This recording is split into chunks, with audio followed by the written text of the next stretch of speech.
Kita beralih ke informasi mancanegara.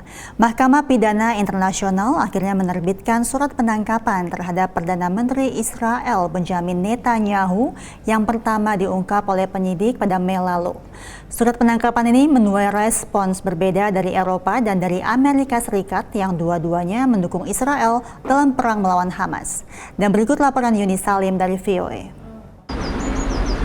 Mahkamah Pidana Internasional atau ICC di Den Haag akhirnya menerbitkan surat penangkapan terhadap Perdana Menteri Israel Benjamin Netanyahu atas dakwaan kejahatan perang dan kejahatan terhadap kemanusiaan. This arrest warrant does place potentially significant limits on where Prime Minister Netanyahu can travel. There will be a lot of European countries which he cannot visit. There will be countries in other continents where he cannot go.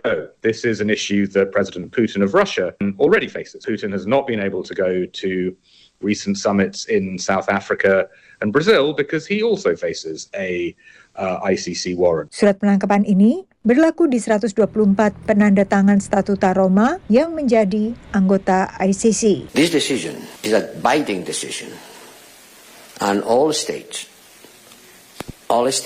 parties of the court, which include all members of the European Union, are binding to implement this court decision. Israel maupun Amerika Serikat bukan anggota Mahkamah Pidana Internasional dan pemerintah Amerika memiliki reaksi berbeda. Whatever this prosecutor might imply, there is no evidence, none, between Israel and Hamas. There's just none. In coordination with partners, including Israel, we are discussing certainly those next steps, what that's going to look like. And to your question about sanctions, we fundamentally reject that the ICC has jurisdiction over the situation. Lewat pernyataannya, Perdana Menteri Benjamin Netanyahu mengecam surat penangkapan ini. Surat penangkapan juga diterbitkan untuk mantan Menteri Pertahanan Yoav Gallant yang memimpin operasi militer Israel di Gaza dan Lebanon hingga dipecat awal November.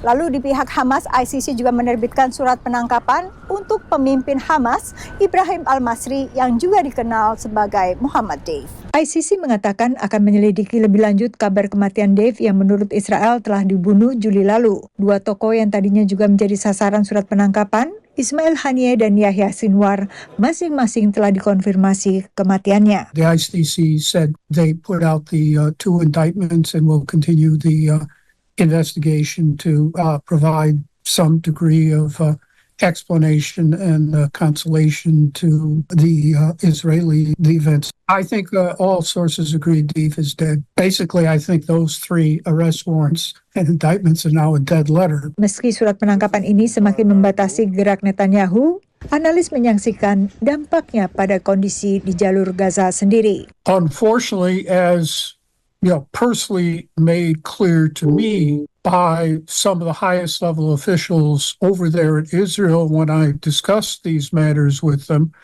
all they really care about is public opinion here in the United States. And as you saw from Netanyahu's recent visit to the United States Congress, he got repeated standing ovations. Francis Boyle juga mencermati kondisi bahkan lebih parah di Lebanon dan juga di tepi barat. Di ibu kota Amerika Serikat sempat ada usulan membatasi senjata ke Israel oleh Senator Bernie Sanders dari Partai Demokrat. Tapi wacana ini gagal ditolak bulat di Senat. Dari Washington DC, Yuni Salim dan tim VOA.